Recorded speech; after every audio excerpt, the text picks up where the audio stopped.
ఇన్ని ఉద్యోగాలు ఈ దేశంలో ఎవరైనా ఇచ్చిండ్రా? ఇవాళ అక్కడ నడ్డా వచ్చిండంటే ఎక్కడి నుంచో. అయ్యా నడ్డా గారు, మీరు మా అడ్డ మీదకి వచ్చారు, అడ్డగోలుగా మీరు మాట్లాడకండి.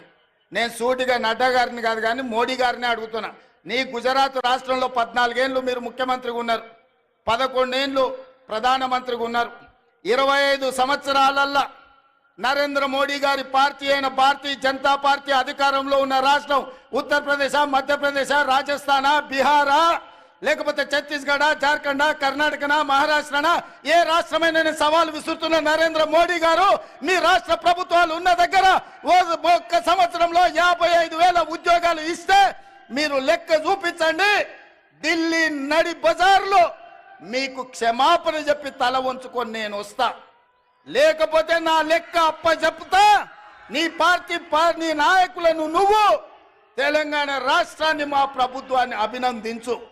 అప్పుడే ఈ దేశ ప్రధానమంత్రిగా మీ గౌరవం పెరుగుతుంది. ఏది పడితే అది మాట్లాడితే, ఎట్లా పడితే అట్లా మాట్లాడితే చెల్లదు. నడ్డా గారు, మీరు కూడా కేసీఆర్ లాగా తయారు కాకండి. కేసీఆర్ మాట్లాడి, బీఆర్ఎస్ వాళ్ళు మాట్లాడిన ప్రెస్ మీట్ల కాగితాలు తీసుకెళ్ళి ఈరోజు ఈటల రాజేందర్, కిషన్ రెడ్డి గారు అవే నకలు కొడుతురు. పెద్దోళ్ళు చెప్పారు నకలు మారనేకే లియే భీ కుచ్ అక్కలు రహనా చాహియే అని. అందుకే కిషన్ రెడ్డికి, ఈటల రాజేందర్కి నేను చెప్తున్నా, మీరు మారుండయ్యా, మీరు ఆలోచన చేయండి. ఆ దొంగల సోపతి పట్టిర్రంటే మీరు కూడా దొంగల బండి ఎక్కుతారు, మీరు కూడా అటే పోతారు. ఈ దొంగల బండితో మీరు చేరిందంటే అంతో ఇంతో మీకున్న గౌరవం కూడా లేకుండా పోతుంది. అందుకే ఇవాళ నేను ఒక్క మాట చెప్పదలుచుకున్నా.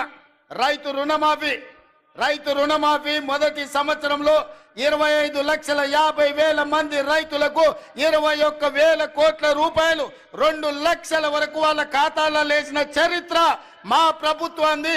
నేను సూటిగా నరేంద్ర మోడీ గారిని, కల్వకుంట్ల చంద్రశేఖరరావు గారికి సవాలు విసురుతున్నా. మీ అధికారంలో ఉన్న సమయంలో కావచ్చు, మీ రాష్ట్రాలలో కావచ్చు, ఒక్క సంవత్సరంలో 21,000 కోట్ల రూపాయలు, 2 లక్షల రూపాయల రైతు రుణమాఫీ మీరు చేస్తే, మా వ్యవసాయ శాఖ మంత్రి తుమ్మల నాగేశ్వరరావు గారు, మా ఉత్తమ్ కుమార్ రెడ్డి గారు, మా రెవెన్యూ మినిస్టర్ శ్రీనివాస్ రెడ్డి గారు, బట్టి విక్రమార్క గారితో సహా నేను వచ్చి మీకు క్షమాపణ చెప్తాం. మా చరిత్ర ఇది, నికార్సైన లెక్క ఇది.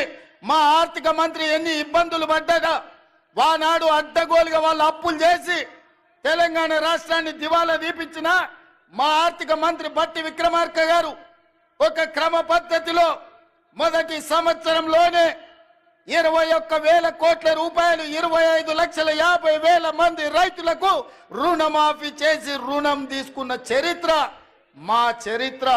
మా చరిత్ర గురించి మీరు మాట్లాడతారా? కాంగ్రెస్ పార్టీ గ్యారంటీల గురించి మాట్లాడే అర్హత మీకున్నదాన్ని నేను ఈ సందర్భంగా అడుగుతున్నా. ఇదే కాదు, ఈనాడు ఆడబిడ్డలకు మేము ఈ ఒక్క